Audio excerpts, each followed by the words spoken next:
Olá pessoal, tudo bem? Vamos iniciar nossa aulinha da segunda série e hoje o nosso tema é gonadotrofinas na sexualidade humana. Na aula passada nós começamos a falar então, ou já falamos, sobre o sistema endócrino, que fala principalmente sobre a questão dos hormônios. Como é que cada hormônio age no nosso corpo, o que ele produz, como ele é produzido, né? E principalmente a questão da sua forma de agir.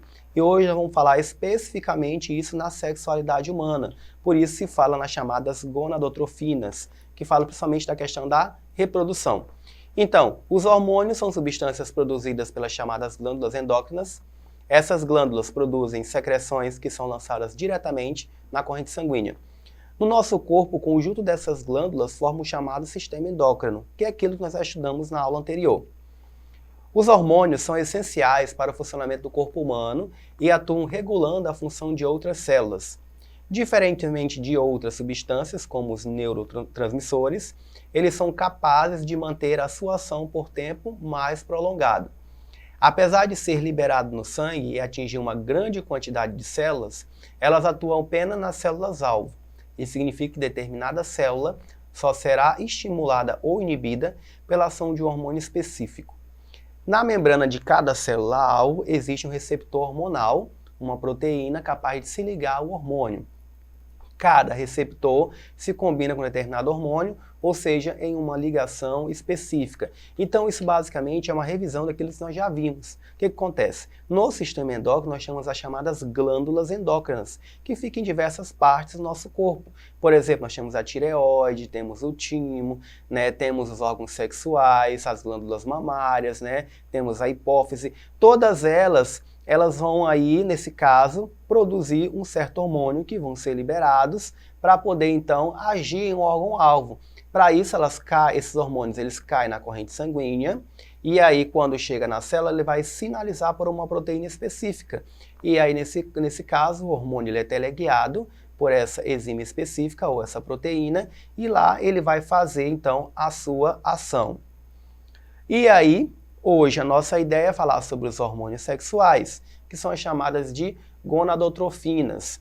Existe, por exemplo, o FSH, que é o hormônio folículo estimulante, e o LH, que é o hormônio luteinizante, que são produzidos pela porção anterior da hipófise e regulam a produção ou atividade dos ovários e testículos. Relembrando um pouco na figura, nós temos aí a hipófise, né? Essa parte da hipófise vermelha eu chamo de adenohipófise ou hipófise anterior, porque ela está na frente.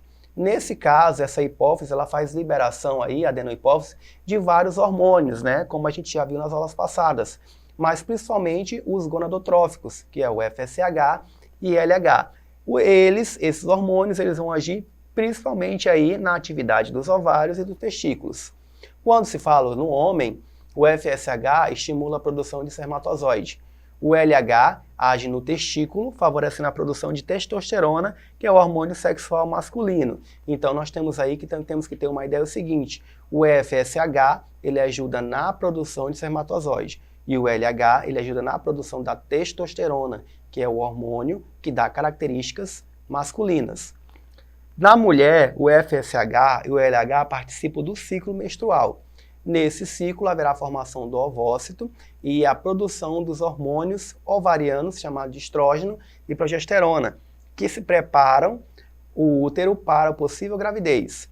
Na puberdade, os estrógenos atuam no surgimento dos caracteres sexuais secundários. Então, o FSH e o LH, na mulher, ele já produz dois hormônios, que é o estrógeno e a progesterona. Ambos eles vão preparar o útero para a possível gravidez e também para a maturação dos ovócitos, ou seja, que vão amadurecer os ovócitos, né, que vão sair lá dos ovários, para uma possível futura fertilização. E também existe aí o hormônio da progesterona, que é ele que dá características, né, para a mulher, que são as características sexuais secundárias. Bom, falando então dos testículos, nós temos aí a testosterona, que é o hormônio que promove o desenvolvimento das características sexuais masculinas e estimula, então, a espermatogênese. O que é a espermatogênese? É o processo de produção de espermatozoide. Então, olhando a figura, nós temos a anatomia, né, do Testículo, nós temos aí o testículo, nós temos aí o epidídimo em cima do testículo, nós temos o canal deferente, vasos sanguíneos, né, o cordão por onde passa o espermatozoide, e nós temos também a bolsa escrotal. Os hormônios sexuais masculinos são coletivamente chamados de andrógenos. São esteroides derivados do colesterol. Deles, o mais conhecido é a testosterona. Além de serem necessários para a maturação dos espermatozoides, atuam na puberdade, fazendo surgir os caracteres sexuais secundários, como engrossamento da voz, distribuição típica de pelos, aumento no tamanho do esqueleto e estímulo da biossíntese de proteínas do tecido muscular. São, por isso, considerados hormônios anabolizantes. Então, quando se fala de testosterona, eu estou falando do hormônio que dá características masculinas, né? Como, por exemplo, o engrossamento da voz, o crescimento de pelos, a estatura, né? Todos esses caracteres são dados também pela testosterona. A testosterona também, ela é considerada um anabólico, ou seja, ela pode ser produzida sinteticamente. Você já viu aquele pessoal que pratica o fisiculturismo? Geralmente eles utilizam a grande quantidade de testosterona no seu corpo e aí eles aumentam a massa muscular do corpo. É claro que tem que ser usado aí da melhor maneira possível em questão de ser prejudicial para a saúde. Quando se fala dos ovários, nós temos aí então o estrógeno, que promove o desenvolvimento dos caracteres sexuais femininos, e aumento do endométrio, que é a camada que reveste o útero. A progesterona promove o desenvolvimento das características sexuais femininas e garante a manutenção do endométrio. Na mulher, os estrógenos, dos quais é conhecido o estradiol, estão relacionados à preparação do útero para a reprodução e à determinação dos caracteres sexuais secundários, como o crescimento das mamas, alargamento da bacia e a deposição da gordura em determinados locais do organismo. Então, quando se fala em progesterona, como eu falei anteriormente, são os caracteres sexuais femininos, né, como o crescimento das mamas, né, o quadril fica um pouco mais largo, porque justamente para preparar para a gravidez, a parte que vai desenvolver o endométrio, que é a camada que reveste o útero. Então, tem todas essas características que são dadas pela parte da progesterona.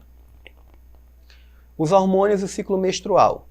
No começo do ciclo menstrual existe uma secreção de mais FSH e menos LH, que promove o crescimento dos folículos e a secreção dos estrógenos. O estrogênio inibe a secreção de FSH e LH com declínio de 10 no 10º dia e em seguida a adenohipófise secretaria em maior quantidade de LH, promovendo a maturação dos folículos ovarianos. O processo de ovulação, que ocorre por volta do 14º dia de um ciclo menstrual de 28, conduz ao desenvolvimento do corpo lúteo ou corpo amarelo, que secreta quantidades elevadas de progesterona e quantidades consideráveis de estrogênio. O estrogênio e a progesterona, secretadas pelo corpo lúteo, inibe novamente a adenohipófise, diminuindo a taxa de secreção dos hormônios folículo estimulante e luteinizante. É nesse momento que a menstruação se inicia, provocada pelo súbito declínio da secreção de ambos os hormônios. Nessa ocasião, a adenohipófise, que estava inibida pelo estrogênio e pela progesterona, começa a secretar outra vez grande quantidade de hormônio FSH, iniciando um novo ciclo. Esse processo continua durante toda a vida reprodutiva da mulher. Então, durante a vida reprodutiva da mulher, nós temos aí a preparação de diversos ovócitos ou óvulos, que eles vão sair do ovário. Eles vão ficar lá sendo preparados. Quem prepara eles são esses hormônios, folículo estimulante e luteinizante. Quando eles estão aptos, eles vão em direção, então, ao útero. Eles caem na parede do útero, só que como eles não estão fecundados, então, nesse caso, a parede do útero ele vai começar a expulsar, ela vai começar a descamar. No que ela descama, então, ocorre então, o chamado sangramento. E aí começa a menstruação. Nós vamos ter uma aula sobre a questão da tabelinha, que a mulher ela sabe qual é o seu período fértil e o seu período menstrual. Os hormônios e o ciclo menstrual. Nos ovários, o FSH inicia o amadurecimento das células foliculares, estimulando a secreção de estrógeno, que prosseguirá com o desenvolvimento do folículo. O LH promove ainda mais a secreção do estrógeno, induzindo a ovulação e rompendo o folículo e liberando o ovócito primário. Então nós temos aí, na figura, nós temos aí o folículo, que ele está se desenvolvendo até ele se maturar. Quando ele está maduro, ocorre o processo de ovulação, ou seja, ele vai ser liberado aí, ficando apenas o corpo lúteo, ou o corpo amarelo. E aí esse corpo lúteo aí, ele vai sofrer uma degeneração.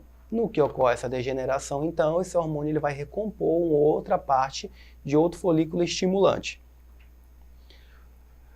Bom, Em meninas aí de 12 a 15 anos, o que acontece em relação ao desenvolvimento do corpo? No corpo inteiro, ocorre uma chamada de estirão em relação à altura, ou seja, existe aí o crescimento em questão de altura. Os seios, eles aumentam de tamanho, eles têm que aumentar de tamanho.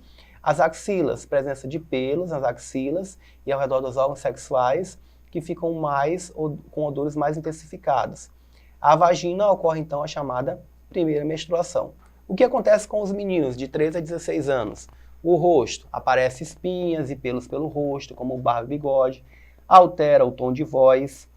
No pênis e no testículo, aumenta o tamanho do pênis e do testículo, e no corpo inteiro ocorre o crescimento em estatura, né? Que nesse caso vai ter o desenvolvimento muscular, que também ocorre na menina de 12 a 15 anos. Então chegamos agora ao nosso exercício, vamos ver o que nós aprendemos aqui durante essa aula sobre os hormônios sexuais. Vamos lá? Um dos principais hormônios masculinos e também mais conhecido é a testosterona. Essa substância, que está relacionada, entre outras funções, com o aparecimento dos caracteres sexuais secundários, masculinos e desenvolvimento genitais, é produzida aonde? Letra A, na hipófise, B, no hipotálamo, C, no testículo, D, na próstata ou E, na tireoide. E aí, será que vocês lembram de uma resposta fácil dessa? Então, a resposta certa é no testículo. Então, é nessa área do testículo então, que vai ser produzido a testosterona, principalmente com a questão da liberação do LH. Bom, então nós chegamos ao final da nossa aula, espero que vocês tenham gostado e também aguardo vocês na próxima aula. Para então, acesse a nossa plataforma Eduque para poder revisar essa aula. Até mais, obrigado.